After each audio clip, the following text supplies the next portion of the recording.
game titles suck, and honestly I think that's one of the main reasons that they aren't more respected as a literary medium. Think about it, video games are roughly 50 years old at this point, and while early game titles may have only been describing what dots on a screen may or may not have been doing, read Space War, Tennis for Two, Pong, etc., technology has now advanced to the point where anything that can be thought up can be made into a game. However, even though technology has now reached the point where polygons on a screen can convey emotions and make us feel a certain way, our naming conventions have pretty much remained consistent, and in some cases have gotten even worse. Putting it bluntly, if video games were cinema, we'd now be in the era of Casablanca, The Maltese Falcon, and Citizen Kane, but instead we're in the era of BioShock, Uncharted, and Grand Theft Auto 5. And I'm not saying that these games are bad or in some way unworthy of literary critique, because I think they are, which is why I'm putting their lackluster titles under such scrutiny in the first place. All I'm saying is that video games, with a few exceptions, tend to follow some pretty predictable naming conventions. Anyway, it's not all doom and gloom when it comes to video game titles, and there's actually a handful of great titles out there, some even rivaling that of classic literature. So without further ado, it's time to count down my picks for the top 10 best video game titles.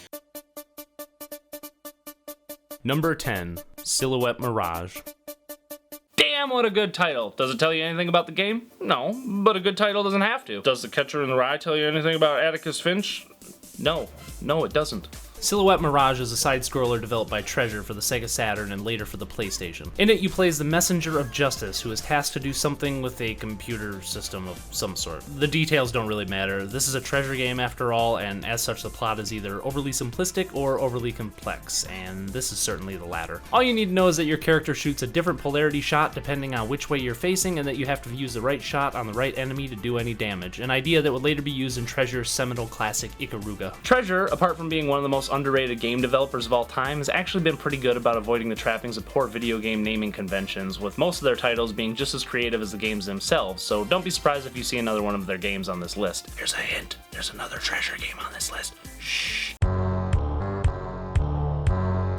Number 9, Zombies Ate My Neighbors.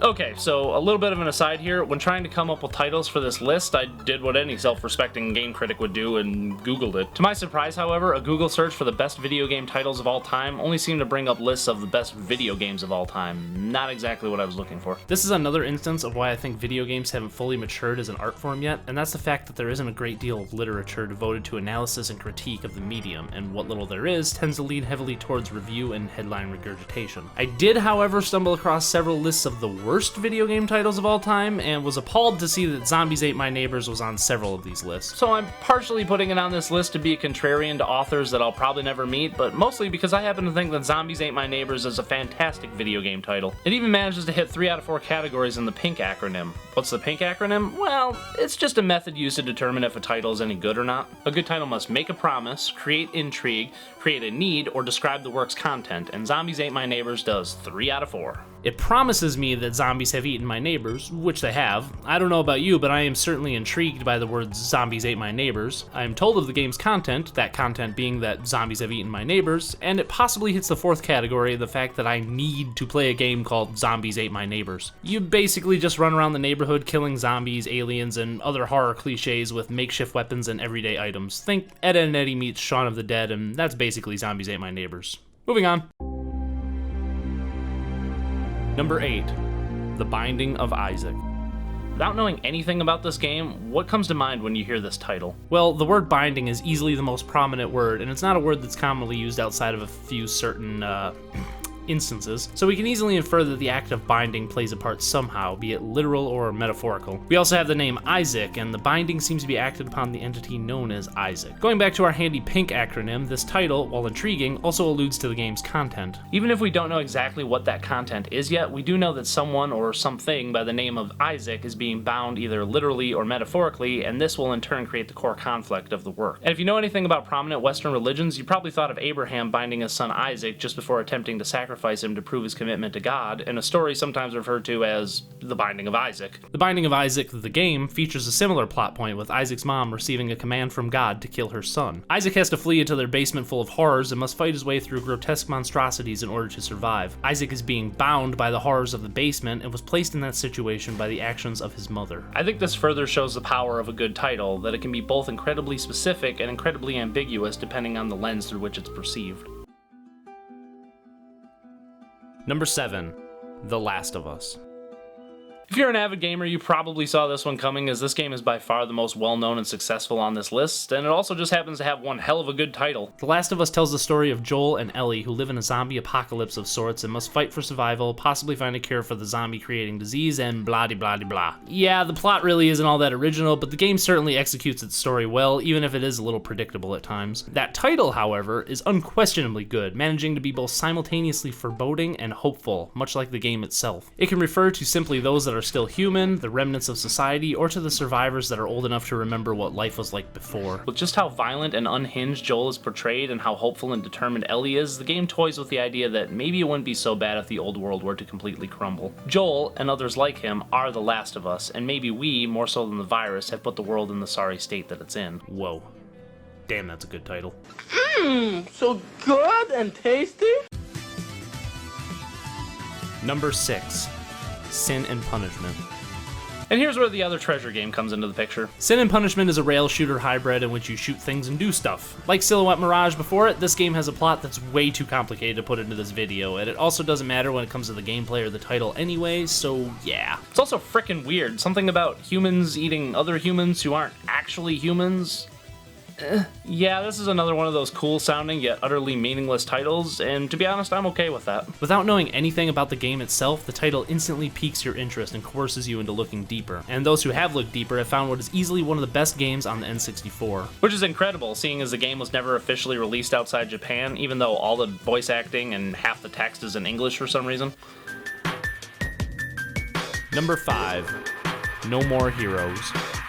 And here we have a game that actually makes me want to play my Wii. No More Heroes is about an otaku by the name of Travis Touchdown who finds out he has a knack for killing, and the game showcases his journey to become the best assassin in the world by killing off the other assassins ranked higher than him. And that's really it, a simple premise that only exists to bring some blood and gore to the Wii's primarily family-friendly library. The title gives us a glimpse into Travis's world as well as telling us about our protagonist, namely that he's not a hero. Why? Because there are no more heroes. And apart from just sounding damn cool, this title evokes imagery of classic heroes of the past and reminds us that they're nowhere to be found. Out with the old and in with the new, so to speak. You can also read the title as a sort of fuck you to traditional stories that feature heroes going through hardships to face and defeat a great evil, and even as a critique of the deluge of wholesome and often vapid games for the Wii. At least I certainly do. I'm not a big fan of the Wii, if you can't tell. Number 4. Sir, You Are Being Hunted. The first time I ever heard of this game was during its initial Kickstarter, and what attracted me to it was its fantastic title. Over the following 2 years before its release, I remember Googling it dozens of times just to check on its status. When the game finally came out, I bought it right away, and it was okay. It's certainly not my kind of game, so I admit I'm probably not the best judge of quality for this one, but the game does have a very intentional British gentry feel about it, which I'm certainly a fan of, with a heaping spoonful of steampunk and survival horror thrown in for good measure. Nevertheless, it has an amazing title that manages to both be posh and informative, intriguing and comical. Whenever I hear this title, I always picture a butler saying it.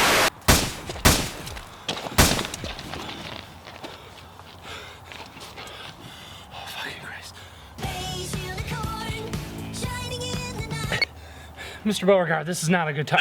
You're being hunted. You know, fucking shit. Number 3.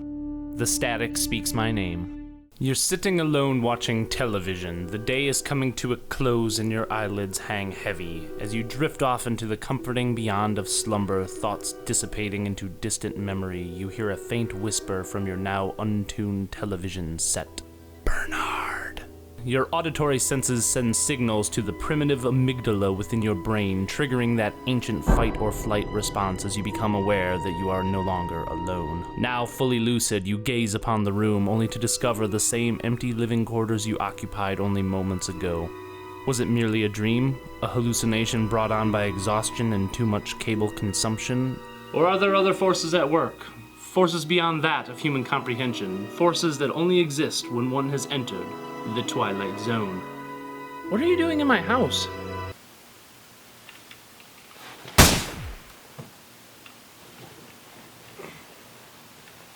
Apart from sounding like an episode of The Twilight Zone, The Static Speaks My Name has one of the best titles ever seen in the world of gaming. Unfortunately, that's about all it's got going for it, as it's really just a subpar freeware horror game on Steam. To its credit, it does have some neat ideas, they're just not executed very well. Though you can eat your pet shrimp, which I can't say I've ever done in any other game, so you know what, never mind. 10 out of 10, best game ever, would eat my pet shrimp again. Number 2, Shadow of the Colossus.